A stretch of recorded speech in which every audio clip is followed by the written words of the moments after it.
Me said the wait is over.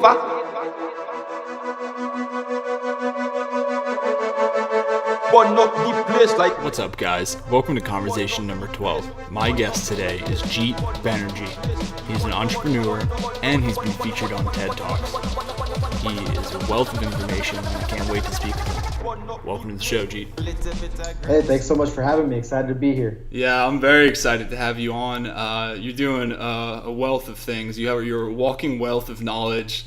You are definitely one of the guys I really wanted to look into your content so much more, especially because you're a fellow YouTuber, you have content on there, and then your content on Instagram is just overwhelmingly positive, and you're putting a lot of good stuff out there. So now that we talked, I can go back in and I can finally go through it much more and be able to get what I want out of there. Yeah, absolutely. Yeah, man. So you're coming to us from California. So that's have you always been out there, or?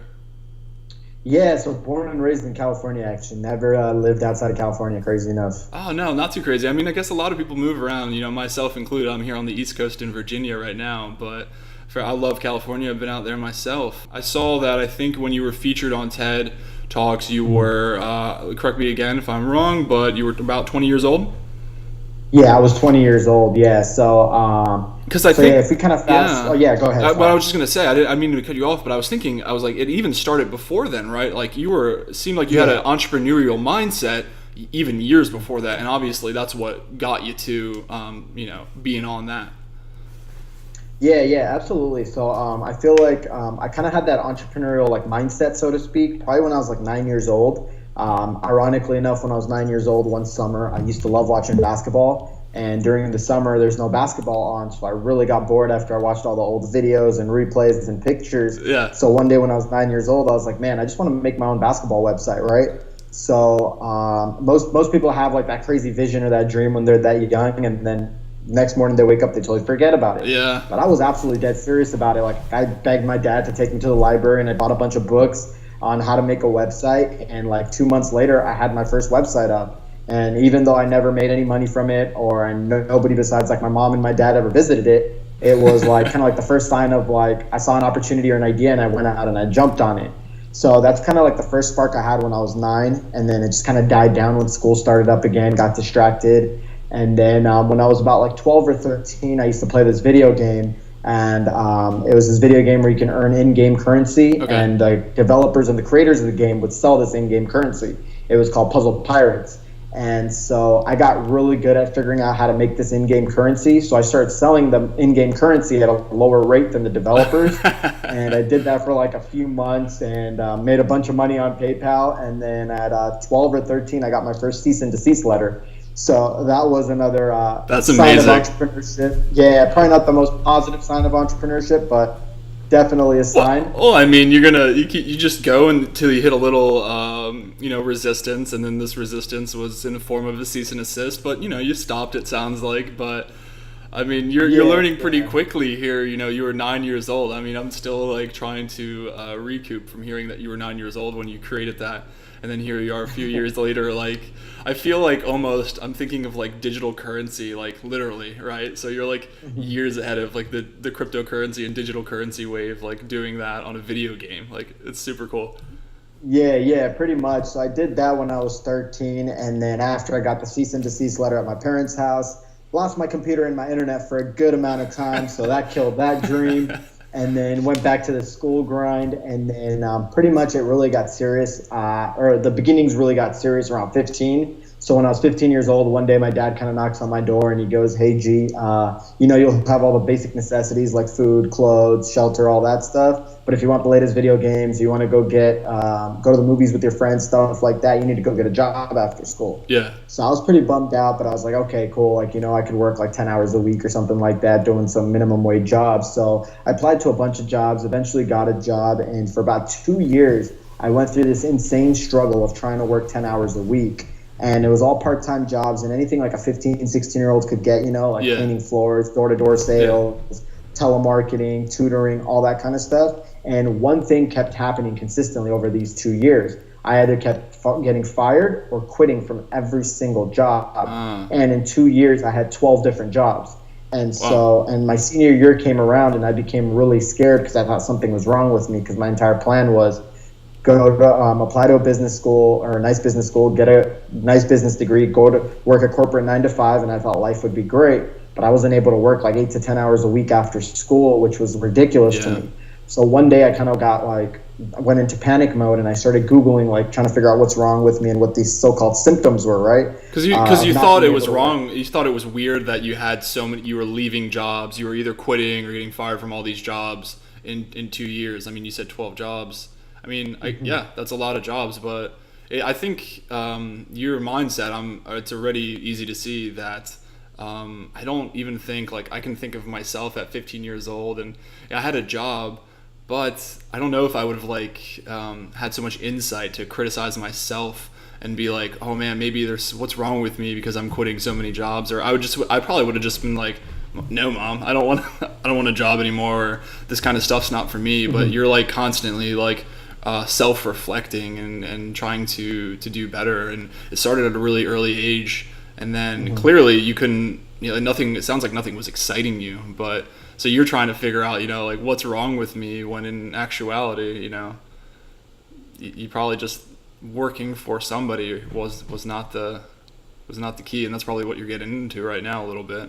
But you didn't want to work for somebody. Those jobs, Yeah, yeah. those jobs clearly were not keeping your interest. You're probably running way faster in your mind than what those jobs were giving you. They probably weren't challenging enough. I don't know. Yeah, absolutely. I think that was primarily one of the cases. Like, I just felt very, very miserable Yeah. at these positions and at these jobs. And so pretty much once I kind of developed these, like figured out that there's something wrong with me and I started Googling these symptoms, I came across this one video from Richard Branson, right? And it talked about like his early days when he tried to be an employee, and he kind of shared how he felt imprisoned, how it was the worst thing that he ever felt, Yeah. and he felt confined. And I really related to that video. And he's like, I remember like the last thing he says is like, if you relate with me in this video, you're born to be an entrepreneur, right? That's the last words that he said in that video. And it was at that moment that I realized, man, I think entrepreneurship is the thing for me, because I totally get what this guy's saying. Yeah. And he's super successful and credible. So at 17, growing up, I was always the kid that was very impatient, so always getting in trouble for not being able to stand in line or whatever it is, like waiting for my turn and stuff like that. So at 17, I was like, let's just go all in, let's become an entrepreneur. Okay. So I started my first business while still in high school, and I decided to start like a web design agency, so just making websites and getting clients to making their websites and all that good stuff, because that's the one thing that I've kind of known for a long period of time. Yeah. And that was the first company that I started when I was 17. So that's really how my entrepreneurial journey began. Wow, I mean, I'm still trying to, like I said earlier already, like I'm still trying to catch up from 9 years old, because I think it's pretty exciting. A lot of people I talk to, they don't find what they're interested in until later in life, and I think that's fine. And this just goes on with a huge theme of a lot of the conversations we've had. Is it's different for everybody. You kind of found your thing at 9, but you didn't really get into it and set into it until like a few years later, 6, 7, 8 years later. But it's different. You were younger. Some people are older. I mean, I'm barely figuring out what the heck I'm doing with my life right now, but I think one thing is you just kept on looking and you weren't satisfied. 12 different jobs in 2 years, you just weren't satisfied, and you're like, this can't be it. Like, and then you said yourself, like, well, is there something wrong with me? And of course there's not. And I'm glad you were like, had the aptitude to want to study and figure out like, well, is something wrong with me? And then you came across Richard Branson, which is obviously a phenomenal example of that. And it's amazing that he did say that, because like, I know me personally, I'm like, for example, not a huge advocate of formal education. I didn't really excel in high school. I definitely didn't excel in college. I dropped out of college, and it just wasn't for me. I wasn't interested. But then I do things like this channel, and I speak with people like yourself, and I try to think of ideas, kind of like what you've been doing your entire life. And I love that, and I absolutely enjoy that. But it's funny because like, it's ingrained into people's heads, at least where I was growing up, and I think it's safe to say for quite anybody, like growing up, like you need schooling, you need to do this, you need to do that, and you need to think a certain way, or maybe what's wrong with you? Why don't you like all these jobs? Why are you hopping around all the time? But there's nothing wrong with you. Like, everybody's different, everybody has their own path, and that was your path, and clearly it wasn't working for somebody else, and it's easy to see from such an early age. Mm-hmm. Yeah, absolutely. I think I couldn't have said any better. Yeah, man. So that's really cool. So that was, you said 16 or 17 years old.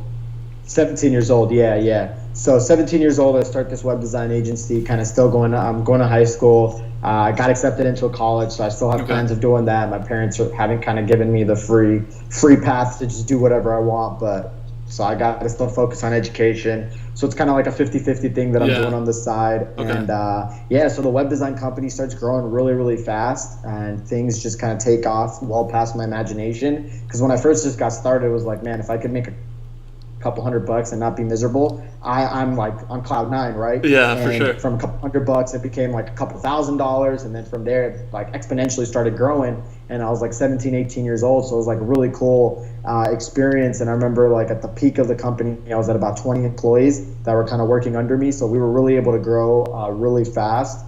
And when I turned 19, around my sophomore year of college, I kind of had this revelation. I was sitting in this meeting with this, I think it was a guy in a real estate company or something like that, and we were kind of negotiating numbers.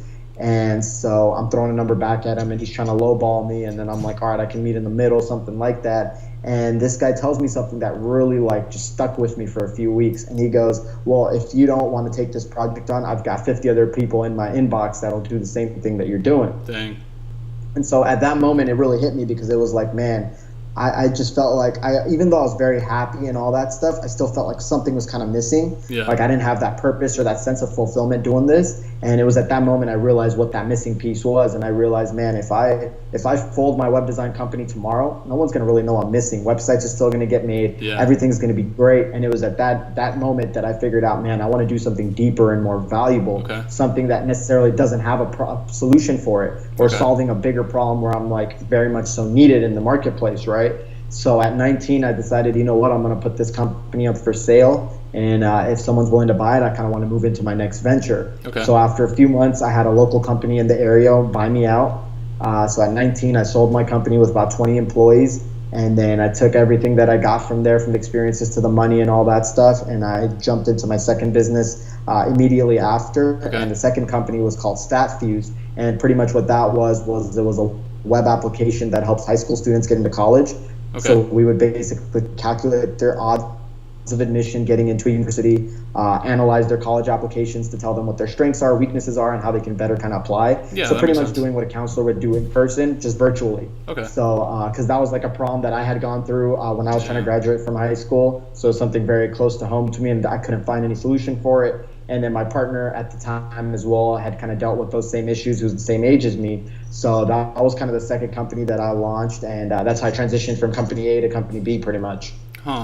Yeah, I think that's great. You, again, I talked to in the last conversation, she was talking about how like she got started on YouTube, and like her first huge video on YouTube was because she didn't see any other content out there that made something or presented this information in such a manner that she did. So she broke it down real simple, and it went viral, and it was huge. And it really helped her break out. Now, when you say you were passionate about something coming out of high school, you sold the company, and you didn't really see a market for the company that you did. And of course, there were career counselors, you said yourself, but to do something virtually, especially when there's not really a good market, or I should say a good company out there for that, or that was doing it in the manner that you're doing it, because of course you brought your own uniqueness to it.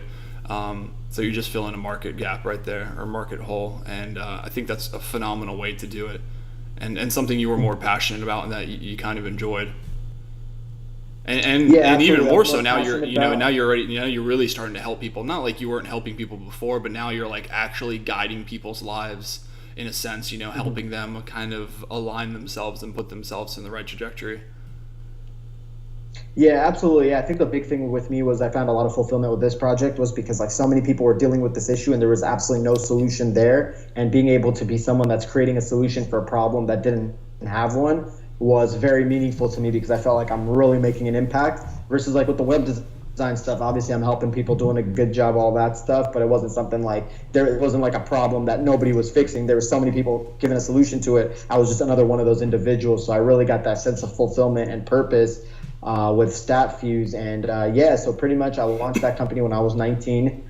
Right out of the gates, as soon as we launched the company, we had really good fortune with like PR campaigns and stuff like that. And pretty much in about 2 weeks, we had over 12,000 users come in and use our website. Oh, wow. And pretty much from that point forward, it just kind of like skyrocketed and boomed. Like we ran that company for about 4 years before selling it to a financial aid company, like a company that refinances student loans. Okay.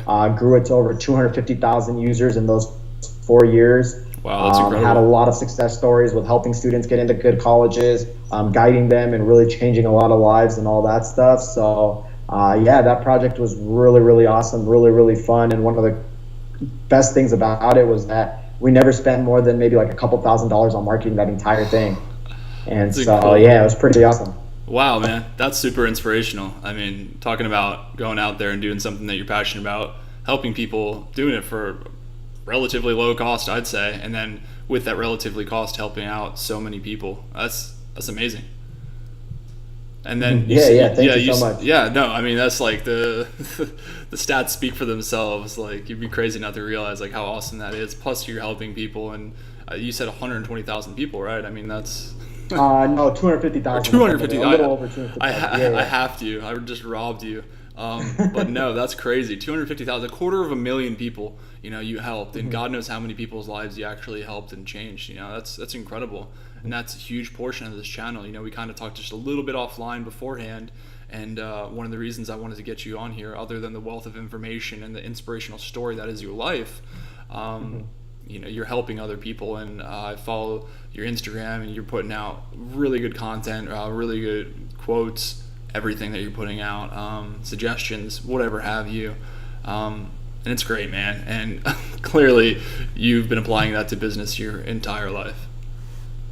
Yeah, most definitely. I appreciate that. Thank you so much. That means a lot. Yeah, no, it is what it, like, it's easy to say because it's right there in front of my face. And I think you can tell, at least for me, like when I'm looking in from the outside and I'm seeing other people, especially like when I'm picking people that I want to have on the show, like I was telling Kanul, the girl from my last episode, like I'm very picky about who I want on here because, you know, I like to release a video every week, but if it doesn't happen, it doesn't happen because I want to make sure that, you know, you want to put out good quality content for somebody, right? So you don't want to just push it out there. And I'm sure you had the same mindset when you were doing that with your company, you know, when you're helping when you're helping people, especially when you're kind of guiding their path in life, between a very important milestone, you know, between high school and college. You want to ensure that you're giving them, you know, good advice or good sound judgment, you know.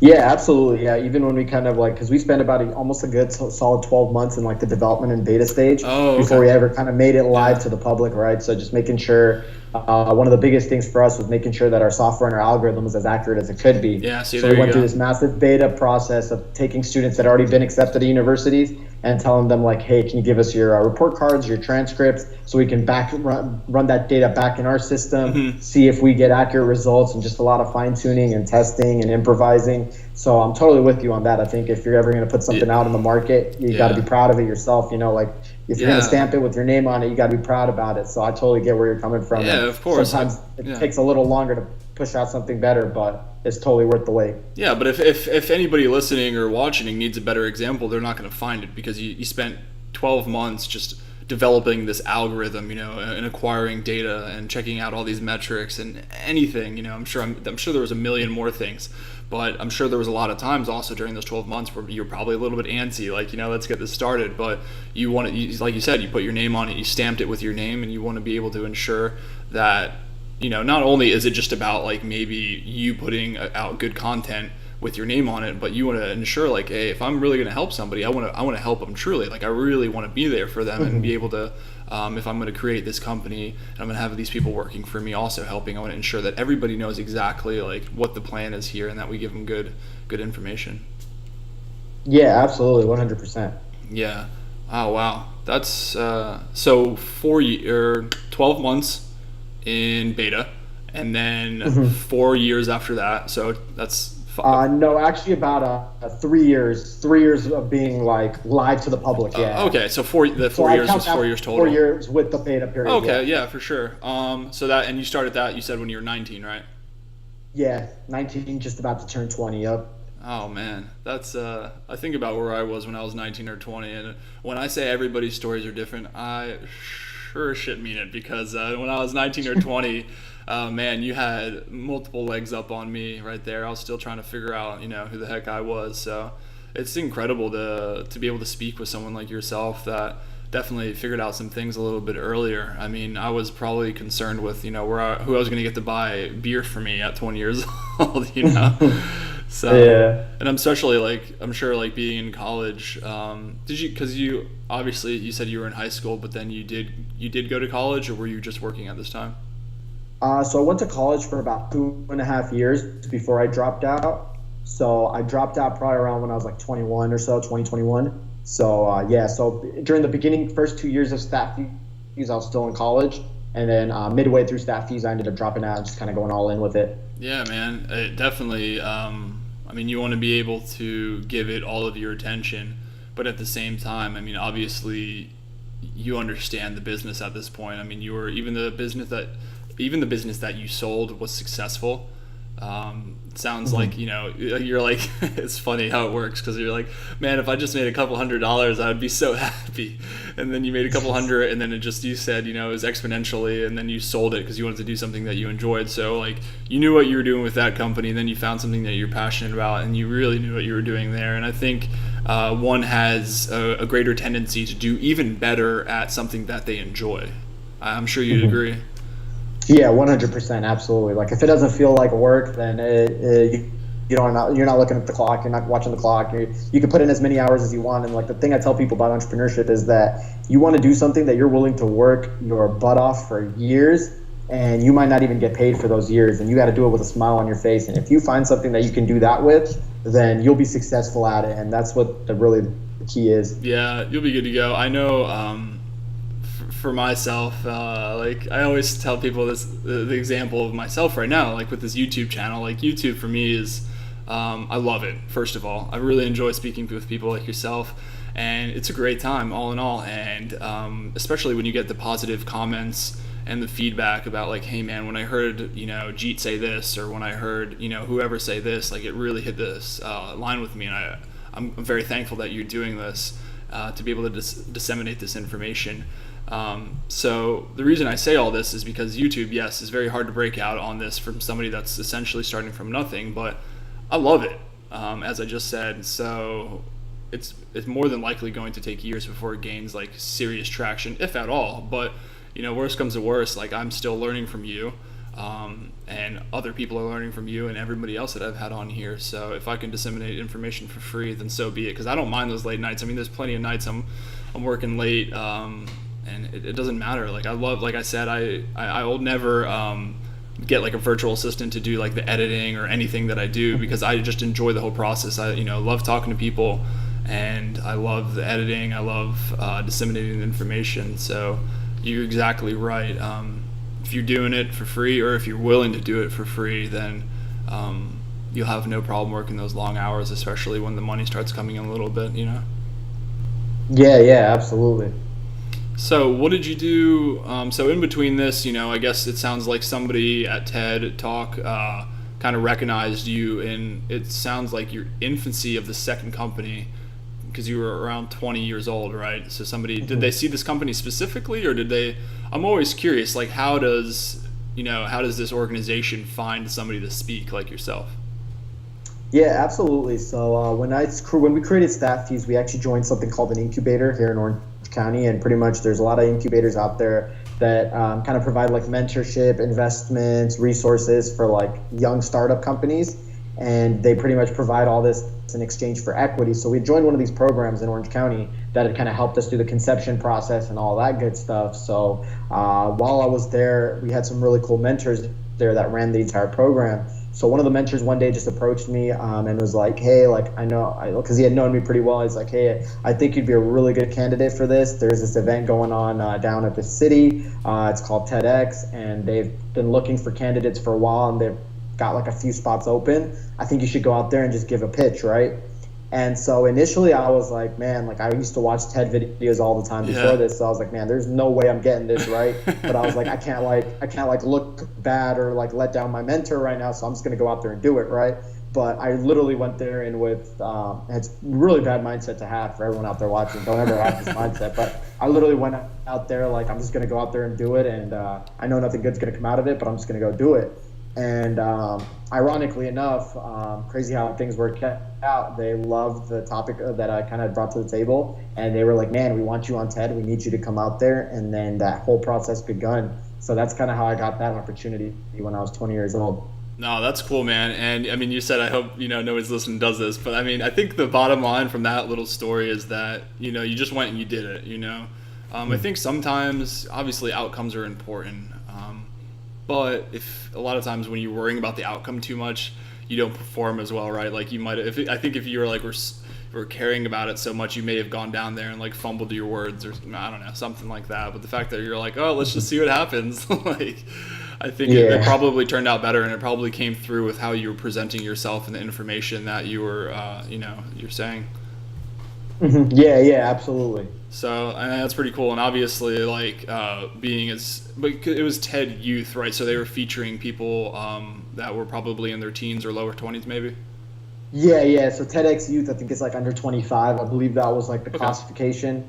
Okay. So, yeah, pretty much all the speakers were around my age. We had a couple people that were a lot younger and a couple that were a little bit older, but for the most part around that 18, right around 21. That age. Yeah.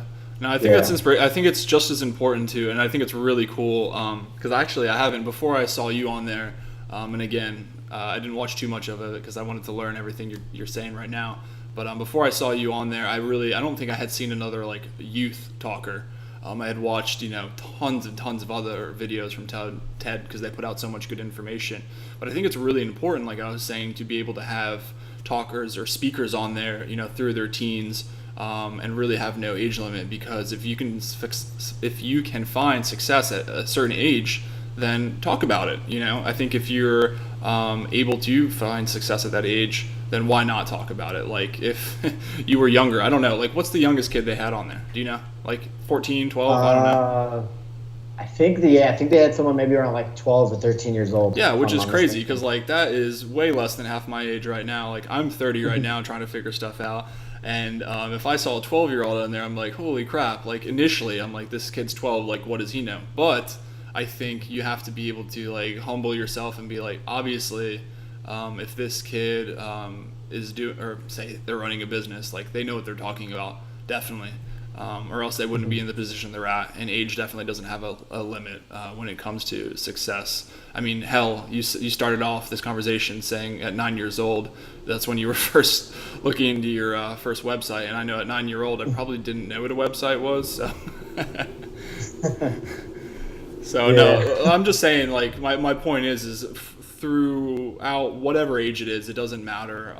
As long as somebody is, working hard enough to find that success that they're seeking, and then someone again like yourself that's willing to stand up there at, like any of those ages, 12-year-olds, to stand up there and talk about it, I think it's pretty cool, pretty commendable. Because a huge part of this again is what you're doing. You're not just saying, oh, I'm running these companies and I'm having fun and I'm just here to make money.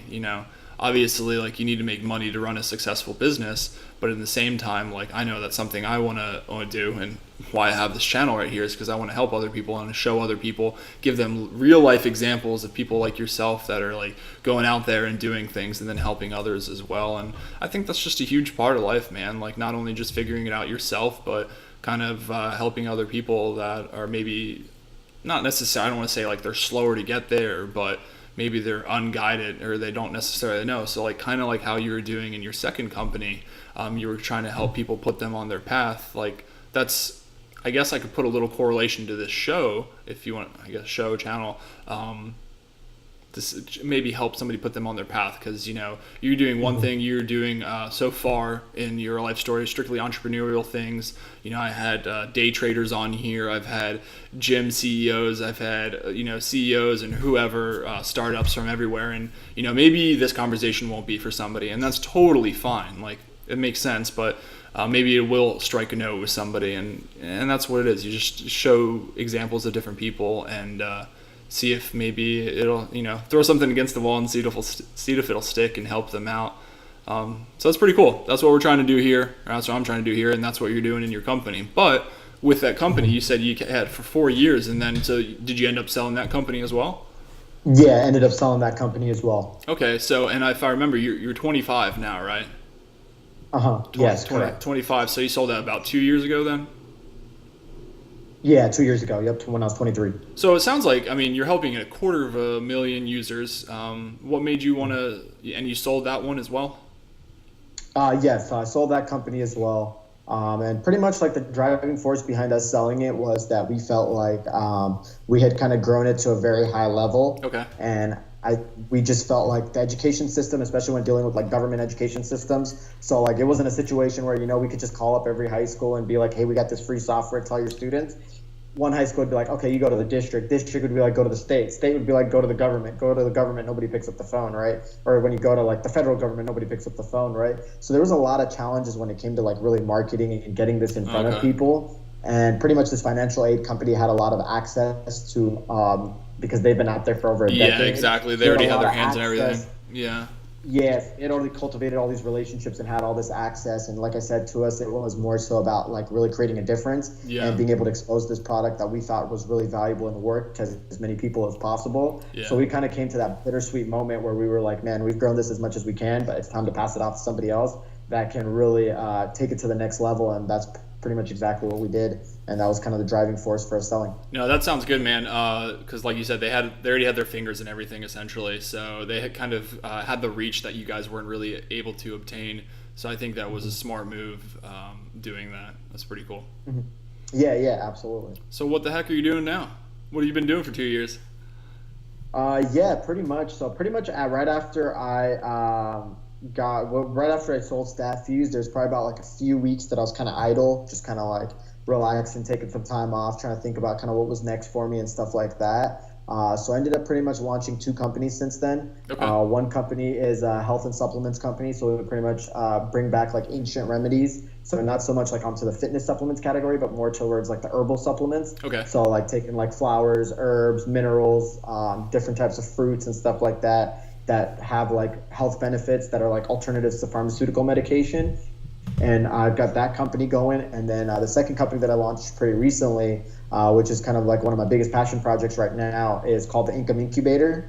And it's pretty much a full-scale academy that teaches people how to get their first online business off the ground. So there's pretty much like 7 different business models that I've created like over the years that I share from scratch, how they can start these businesses up and start generating revenue. And I give them the shortcuts, the blueprints, over like 200 300 hours of lecture material and videos. Boy. And so this is pretty much like, I wouldn't say it's like an alternative to formal education, but it's kind of just like another tool or another set. So a lot of people go through college or something like that, and they're like, man, college isn't for me, or I really want to work for myself, whatever it is. So I decided to put this academy together, and it's like, hey, if you really want to have the freedom and be able to create an online business and do all that stuff, this is the one academy that'll kind of get you there. And the coolest thing about this academy is that like you pay one price and you get access to everything. Yeah. So we're not like trying to monetize each of the courses or anything like that, because there's a lot of individual courses out there in the market. Yeah.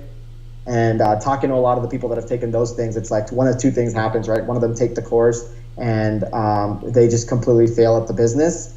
Or the second thing is they don't realize it's the right business for them, because they go through the process, they're not passionate about it, or they're not knowledgeable about it, or there's some technical gap, whatever it is. So my whole concept was, let me put together 7 different business models that have worked for me. Okay. And if one doesn't work for you, you're not having to pay for another one. You're already fully that's awesome. Assimilated. That's a great plan. Academy. Yeah, because you're obviously, you want to run a business, right? And to run a business, you need money. Like, let's just cross that off. But number 2, you definitely want to help people. That's pretty clear to see. And I think even more clear to see in the fact that you're doing like kind of that bundle, I guess, if you will, that I think it's, man. So obviously you know how to run a successful business. You've done it multiple times. You've now up to 4 businesses, starting when you're 23. And these businesses are things that, you said you developed these 7 strategies. I mean, you're calling them strategies or business plans. Not strategies, 7 different business plans, because between the ages of like 17 to about 23, while I did have my web design company and my staff fees company, there were a lot of like side hustles, passive income projects, projects that I was kind of dabbling in. So I really don't dive into too much detail on them, but there was a ton of things that I was trying. Some of the businesses that were like kind of succeeding on the side, some others that like failed epically. So I was kind of going through that process as well. So I've kind of always been a serial entrepreneur where like my mind is kind of all over the place and I'm always looking to try different things. So so I kind of figured out some other business models in addition to the ones that I've had massive success with that I also teach, that I kind of share in this Full Scale Academy. And that's what I'm saying. Like, so obviously you have had a success. I mean, it's important to note that it's not like you're like every single plan, like rapid fire was like idea, work, it works, idea, success. You know, like there were some things that didn't work. These just happened to be the bigger ones that worked successfully. And sometimes, you know, that's all it takes. But you've lived the life and you've lived the path, or you've driven the path, and you've applied these business models, and then you're sharing them. And, you know, if you're right, if one doesn't work for somebody, that's great. You know, it's probably going to happen, but hey, here are 6 other ones, you know, and that's super cool that you're doing that. You're not like charging everybody, you know, for every single one. Cause like I said, again, I'm gonna beat it down, but like, you got to be able to make money yourself, but also, you know, there's no reason that you can't do that while you're helping other people. You know, it doesn't just have to be like one side of the spectrum. You know, it doesn't have to be strictly like a nonprofit, or doesn't have to be, you know, a strictly for-profit. It's okay to be in the middle, you know? Yeah, absolutely. Like, I think the biggest thing that I tell people, like even my students and other people that I like consult with and help when it comes to entrepreneurship, is don't get into something for the money, because money is the most elusive object in the world. Have a deeper purpose than money. Like, money as a secondary factor even, I think, is okay, but have like a deeper purpose than that, because when you chase money, it's going to keep eluding you. But when you chase something that's deeper than that, like with a lot of these businesses and stuff, like first business for me was like freedom. Second business for me was like solving a problem. And as soon as I did those things, money just started coming in, and it wasn't like something that I was chasing after. It was just a product of building something cool and building something great. And that's like the biggest thing that I tell people that I try to share with them, you know, because a lot of people are like, oh man, cryptocurrencies are popping off, like I gotta go in there and dump all my money in there. And I'm like, hold on, you don't know anything. Just because someone made $1 million doesn't mean you're gonna make it. They had a different drive and a passion and stuff like that. So I think it's a lot about not chasing trends, industries, and money, but really chasing stuff that you're good at, stuff that you know about, stuff that you're interested in, and something that like really like burns, like has a passionate fire burning inside you. Yeah, no, man, those are all phenomenal points. It goes back to like way earlier when you were saying like I didn't mind working all those long hours because I really enjoyed what I was doing, you know.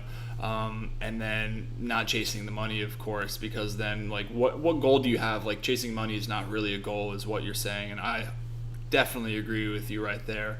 But if you're pursuing something that you're passionate about, not only are you going to not worry about working those long hours, because, you know, so what? I'm working long hours. I enjoy this, you know, like there's nothing wrong with it. But then I think, like, for me, definitely, and that's something I learned early in my life too, like school, sports, whatever, literally I was doing in my entire life. But if I didn't enjoy it, you could, like, my parents could find out really quick that I wasn't going to, you know, like I did really bad in this class because I didn't enjoy it. But certain things that I was doing and that I did enjoy, I didn't mind doing the homework. I didn't mind doing, you know, the practice for this game or whatever it was, because I enjoyed doing it. I didn't care how long it took. So then you apply that to a business, and if you don't really care about that, then you're going to be successful. Especially, and it goes back to earlier when we were talking about how long it might take. Like, it might take months, it might take years, you know, it might take years. And I think that's really hard for people to wrap their head around. I mean, think about, you don't have to think about it, you've lived it, but for me to think about doing something for years, like, again, let's talk about this YouTube channel. Like, you know, I've only been doing it for like 3 months right now, and it might be a little scary to think about, hey, you know, it might be a year, 2 years down the road, and it might not have gained the traction that I see fit. But again, it's really fun, and I get to learn from people like yourself, and there's great information being put out there. So it is what it is, you know, and hopefully it does, you know, gain a little more traction, but only so that more people can hear stories of people like yourself. Yeah, absolutely. And on that point, I think one of the best pieces of advice that I can share that I've kind of learned over the years is that when it comes to business, entrepreneurship, and just creating something on your own, you really only have to be right once. And I think this is like a very, very important point that like, if you can comprehend this, it changes your entire perspective. And I'll kind of repeat it again, is that in business, you only have to be right one time. So like you take like someone like Thomas Edison, for example, right? Yeah. He failed hundreds and hundreds and hundreds of times, if not thousands of times. But we don't remember him for those failures. We just remember him for the one time that he was right, that he like put the circuits in the right places or whatever it was that he did.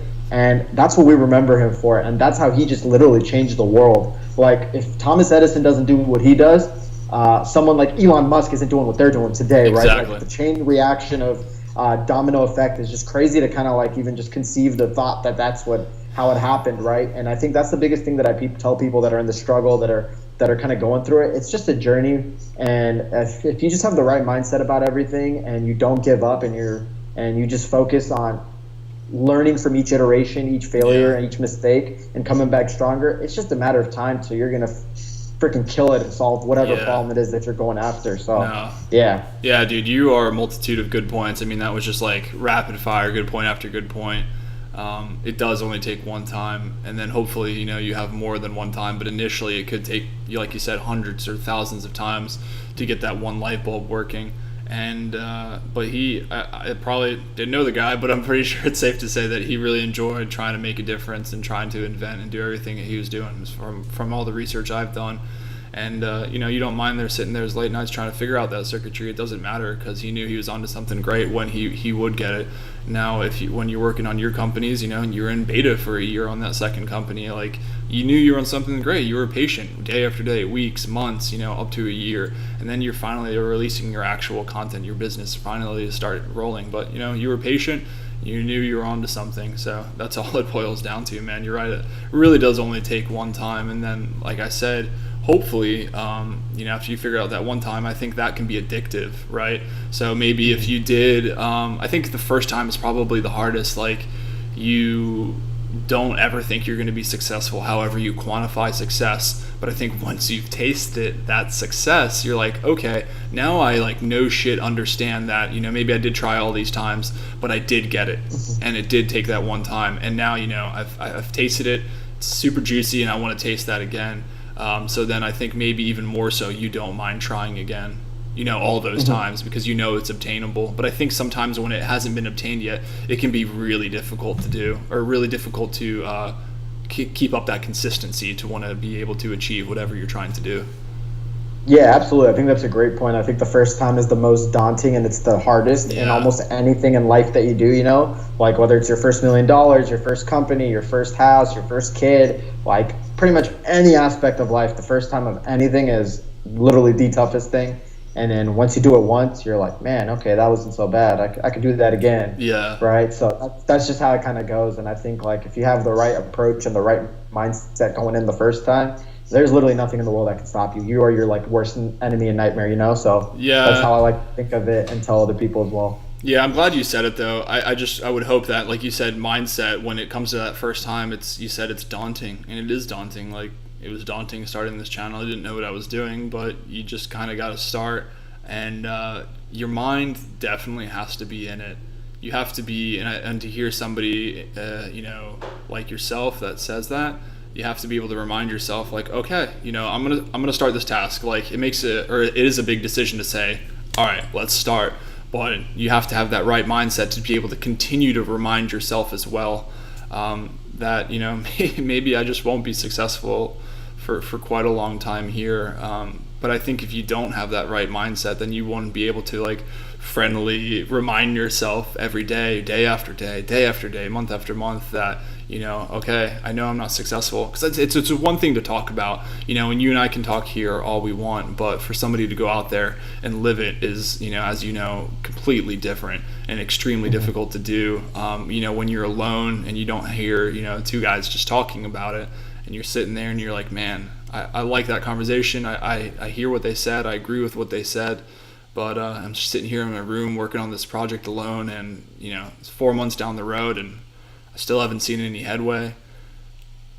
If your head's not in the game right there, you might just throw in the towel. But I think it's times like that you have to reach down, and maybe you're not going to be, motivated to work on it that day, but you just be like, hey, I remember when Jeet said this could take, however long, and all right, I don't care that I didn't see progress again on this, 120th day, but I'm going to make it 121 days, and I'm going to try again. And I think that's important to be able to remind yourself when you're alone in those situations, because there's only one person that's going to do it, and that's going to be you, right?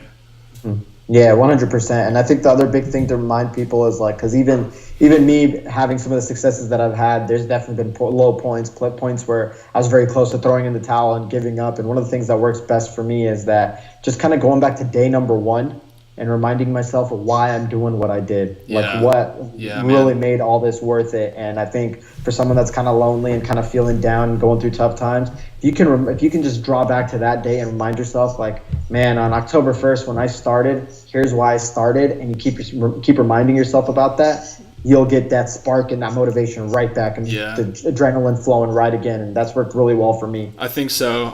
Yeah, motivation is definitely important, but I think, like you said, like adrenaline comes in like short spurts, right? So I think as does motivation. So motivation is needed. It's necessary, maybe to like ignite your fire again. But then as long as you have that consistency again to keep you going through those long days, it's good.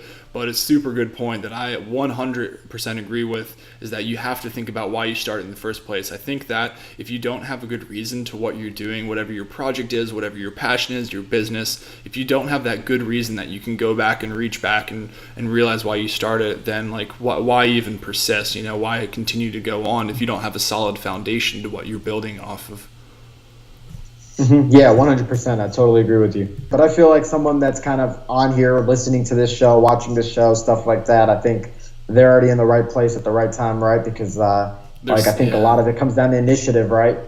Being willing to learn, being willing to get motivated, being willing to kind of have that hunger to go out and pursue this wealth of knowledge and stuff like that. So I'm sure anyone that's here watching this and kind of going through the process, they're already in the right place. So I think it's going to come natural for them. Yeah, that's a really good point. I didn't even think about that, but I think if somebody is seeking information like this, seeking examples, seeking stories, because I know for me, like another one of the plethora of reasons I've started this channel is because I really do like listening to other people's stories, and when you surround yourself with like-minded people, and again, it's a reoccurring topic, but it's a reoccurring topic for a reason in these conversations. But if you surround yourself with positive people, it will consistently be reciprocated. And if you surround yourself with negative people, then the same's going to happen there. So why not surround yourself with that positivity and with people that are, like yourself, that are trying to make something better for themselves and,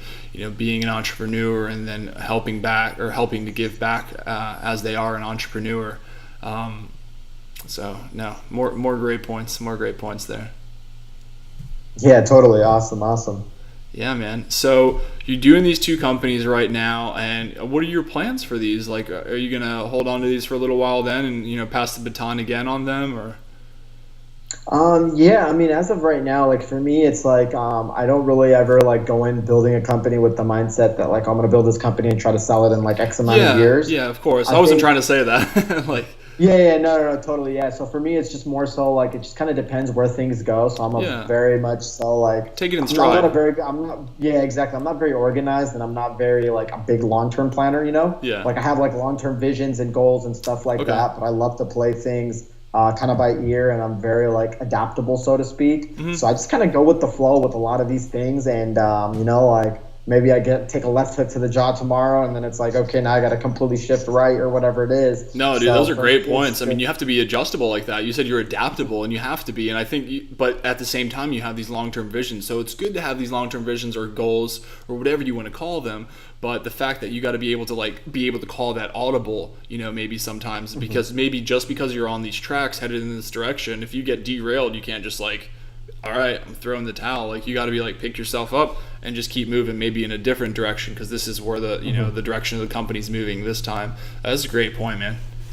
Yeah, absolutely. Yeah. So I mean, kind of looking at like long-term vision. So for the health and supplements company, we've been doing very well on the online side of things, and I really want to do something I really haven't done before, which is getting into retail stores. Okay. And so that's kind of like the big goal for this year, and kind of some of the stuff that we've been progressing along for that one. And then with the Income Incubator, it's just really about just getting as many students to sign up, helping create success stories out of these students. I want to try and get We just had one of our first 7-figure earners from our awesome from our Income Incubator. So I want to like be able to get many more 7-figure earners. So to me with that, it's like a major passion project. So for me, it's just like hopefully one day I can turn this from an online school to an actual academy or an actual school. Okay. And maybe get people at like a younger age coming in, like kind of like an alternative to high school, kind of make it like a private school or something, and just be like, that's interesting. Hey, so just be like, hey, there's no curriculum based learning here. Yeah. You come here and you learn about whatever it is that interests you, and we'll find a way to kind of guide that learning in that sense. So that's really like my big passion, because if I had that in high school and stuff like that, I think I would have been, one, a much better student, and two, I think I would have been able to grow and learn a lot more. So that's kind of like my long-term visions as well. No, man, that's awesome. That's really awesome. I know that I myself, if I would have maybe had, I don't know, I definitely didn't think like I think like now, and it wasn't until later in life. Unfortunately for me, it was later in life that I realized that I actually and truly enjoyed learning, loved it. Loved reading, loved having conversations with people and learning from other people. And that wasn't until later in life. But I think if you were given the opportunity to be able to disseminate that information to people at a younger age, to be able to help them and maybe guide their path a little different, that'd be a great thing. I would have loved that. I would absolutely love that. And there's going to be other people just like me that would love that too.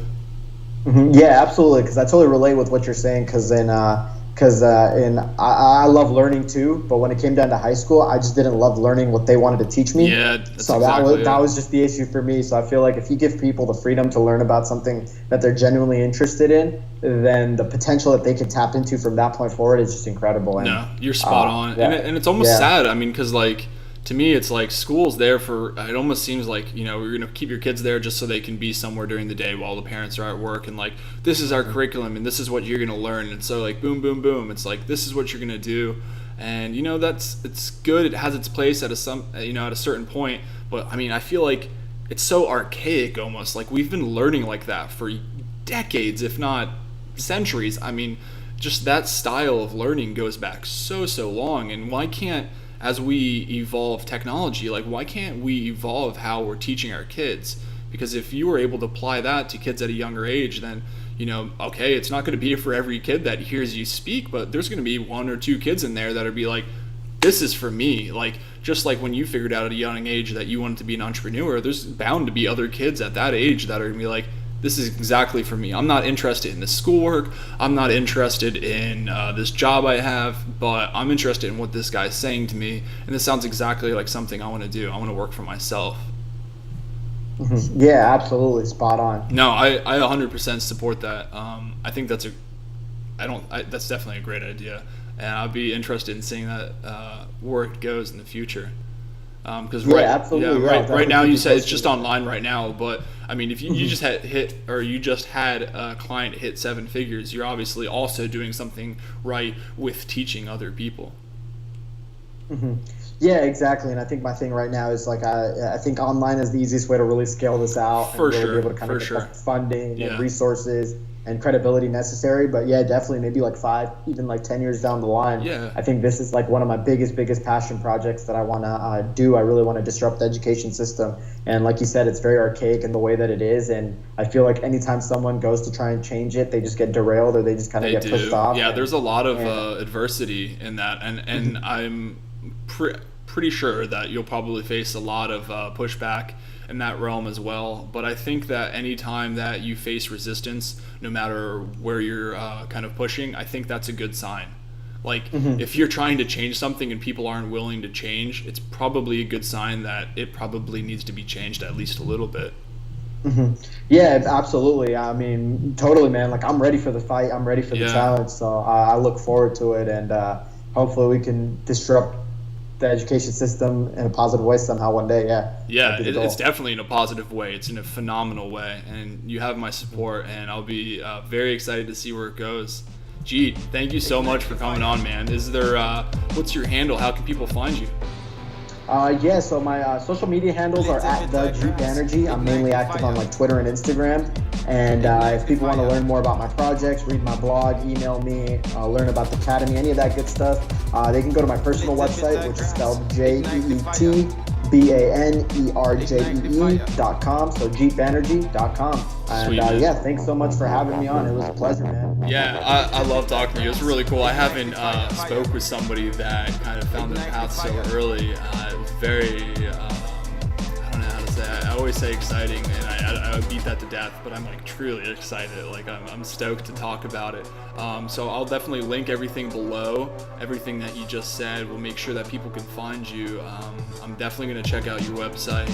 That's very enticing. I think you're doing some great things, and I love, I want to see you disrupt the system, and I think what you're doing is great, and I fully support that, and I'm going to be tracking you here for a while now and see where you wind up, man. But like I said at the beginning before we started here, I truly do appreciate your time, and you have a great head on your shoulders, and you started so early, and it's crazy to see like where you're going to end up at. But like you said, you take it one day at a time, and you adjust, you call those audibles where needed, and you're doing great, man. It's awesome. It's very inspirational to talk to somebody like you. Yeah, thank you so much. I totally appreciate that. And yeah, I mean, I had an awesome time. I think we had some really good conversation and dropped a lot of value. So hopefully we can trade some lives together with this one, man. Yeah, I really hope so. Thanks for your time, Jeet. Yeah, absolutely. All right, man. We'll talk to you later. All right. See ya.